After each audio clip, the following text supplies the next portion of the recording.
Morning mga ka-Entong and welcome back to Entong's World Channel. Ayan, for today's video, harvestin natin itong unang tanim natin ng pakchong. Ayan, so medyo tumataas na sila. Tapos papakain na natin sa mga alaga natin ng kambing. Samahan nyo for today, let's go!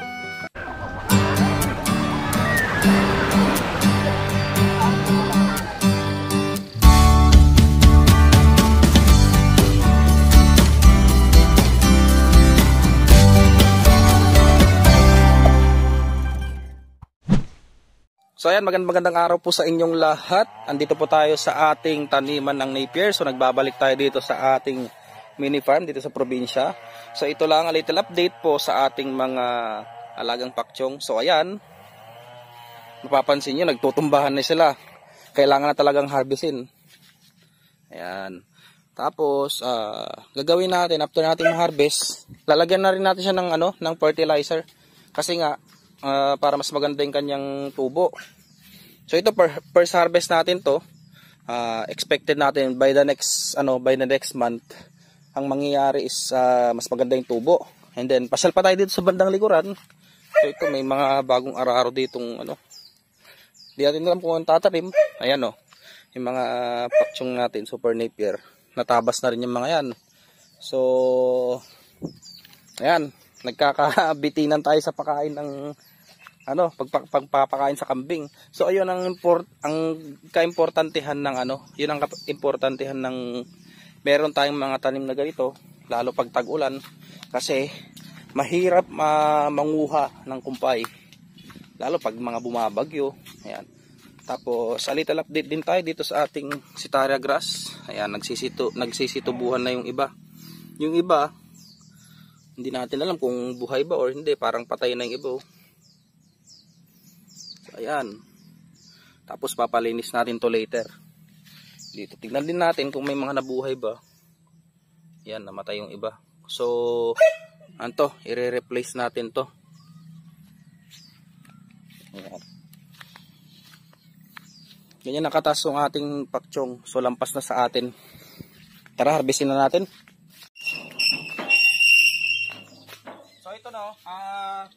Harvestin natin siya. Siyempre, unang-una, paalala po sa mga mag-harvest ng Napier, gamamit po kayo ng guantes o yung pangbukid kasi matalim po yung dahon ng Super Napier. Ang tendency nun mangyari, masusugat yung kanyang daliri. So, yun lang po. Tapos harvestin na natin. Sagad natin hanggang ibaba. Tinuro ko last time, sagad hanggang baba.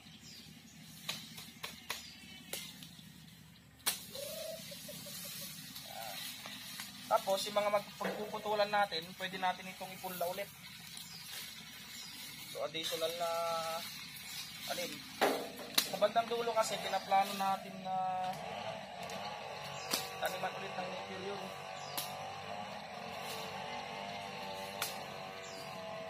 Yan. Tapos mamaya i-chop natin para mas madami yung ating kain.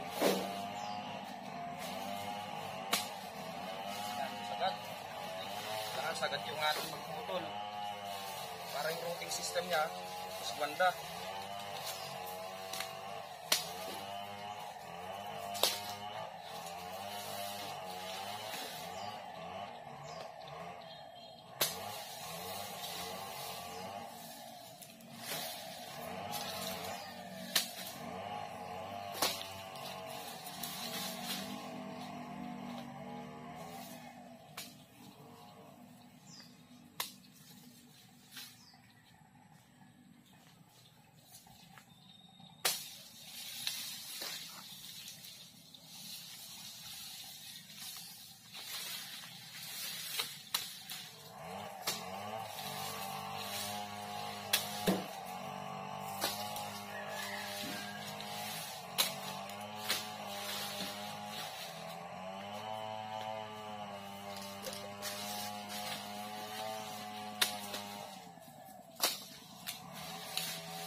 So ito no, kaentong, excuse me.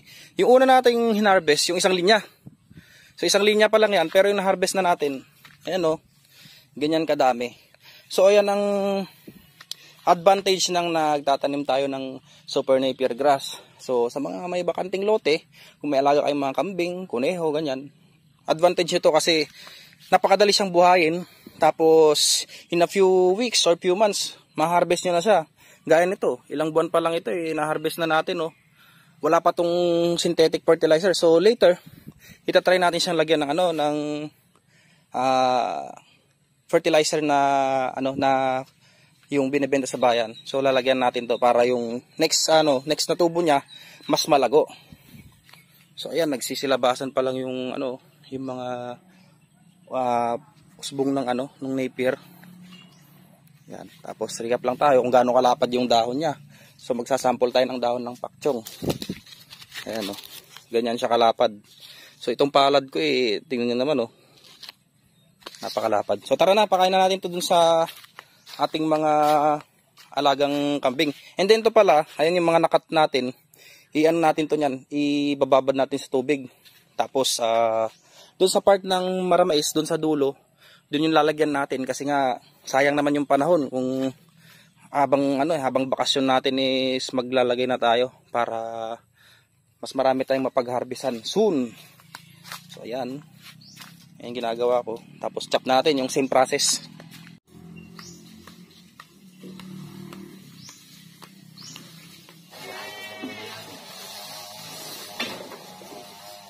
Magandang dahon yan.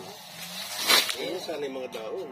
Siyempre yung pagtanim ko dyan, yan tawag dito, 30 degree ang dyan. Kailangan malalayo, Oo, yung tinanim mo, binunot yung iba, kalalapit. Kasi pag nagulat yan, mahirap ng yan.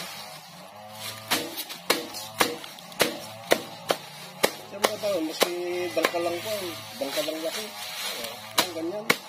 Yun lang naman tangka yung medyo pilo.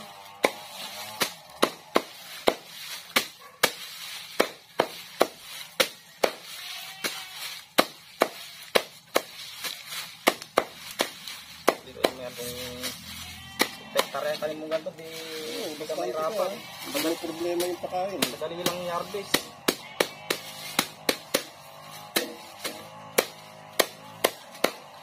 Dapat talaga malaki yung taniman mo ng ito kung marami kang alaga.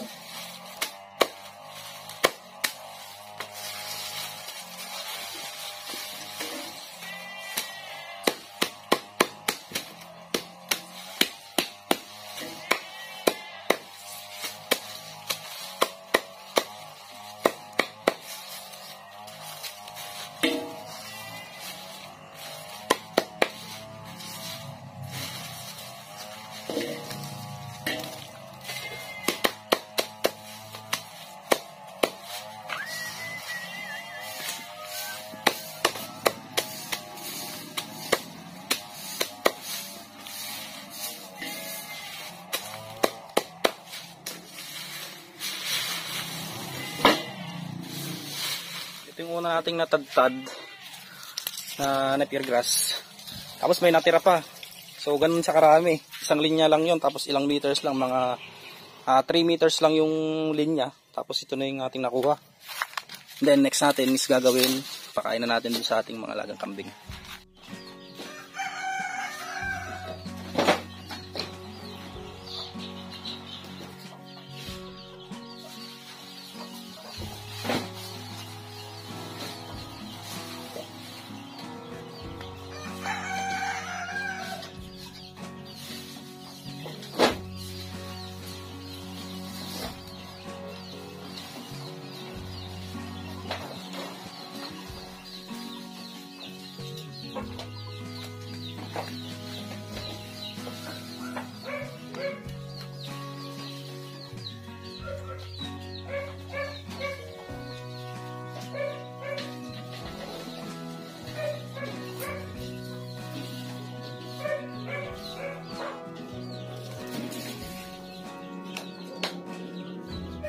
Yan, so inilagay na natin yung na-chop na tawag dito, pakchong.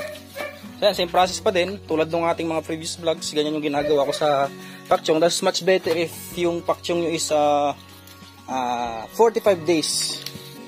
Yung 45 days na yun, mas malambot siya, and then mas nakakain nila yung kanyang tangkay. Unlike dun sa mga lumalampas ng 45 days, unlike kagaya ng 2 months, ganyan, hindi na nila masyadong gusto yung tangkay. So ayan, yan yung update sa ating bulugan. Malapit, nagkakasta na rin yan. Tapos yung ating F3 na bower. Ayan. So yung ibang kambing natin, andun sa bukid, nakapastol sila or grazing. Para tipid tayo sa pagkain. Ayan. Tapos nagpapainom na rin tayo ng tubig na may molasses. Minsan nalaw natin ito ng asin. Pero dahil nga meron tayong mineral block, hindi na tayo naglalagay ng asin dyan sa molasses. So ayan, gustong-gusto na rin nilang inumin yan.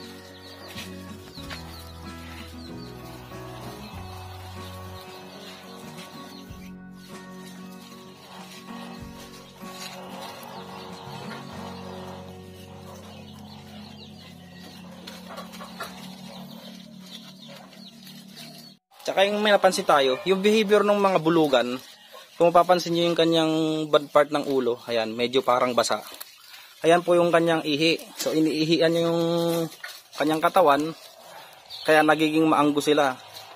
So, ang sabi ng mga experts, yun yung ano nila, yung style nila ng ano, ng kumbaga parang pabango nila or pang-attract nila sa mga ano, sa mga female goats.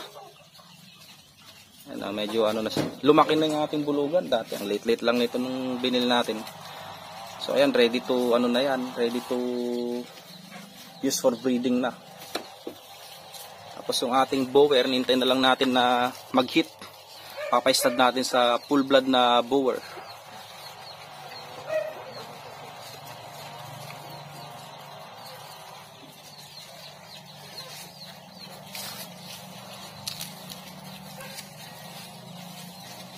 So ito guys, ang ina-advise ko lang sa mga nag-aalaga ng kambing, yun na tulad ng sabi ko kanina, magtanim kayo ng mga ano, ng mga forages, ng mga legumes kasi importante yun sa mga kambing natin. Like these days, maulan siya, tapos mahirap kumuha ng kumpay. So ito yung best solution.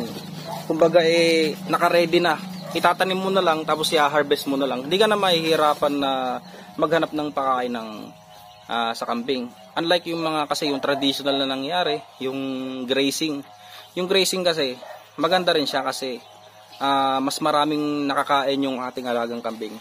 Pero ang disadvantage yun, what if wala kang pagpapasulan? Gaya nito, nakakulong lang sila.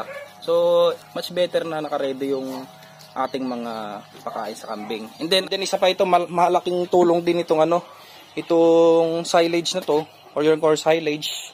Dahil, halimbawa, umuulan man, ayaw mong lumabas din, tulad ng sinabi ko kanina, naka-ready lang siya sa drum.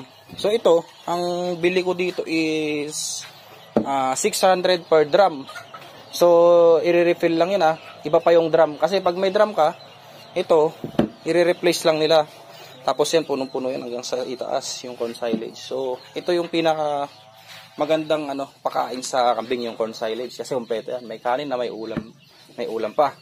Kumbaga parang sabi nga ni Sir Roger ng Roger Austrapan, parang may sardinas.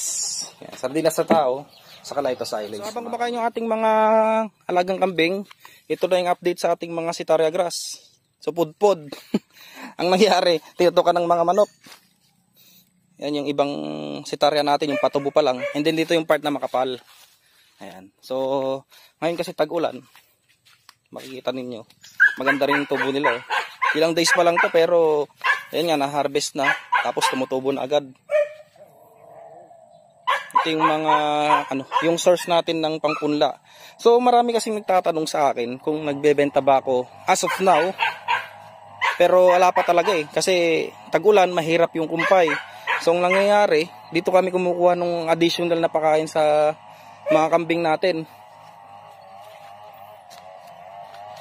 And then ito yung mga mulberry natin, nagsitubuan na sila or nabuhay na.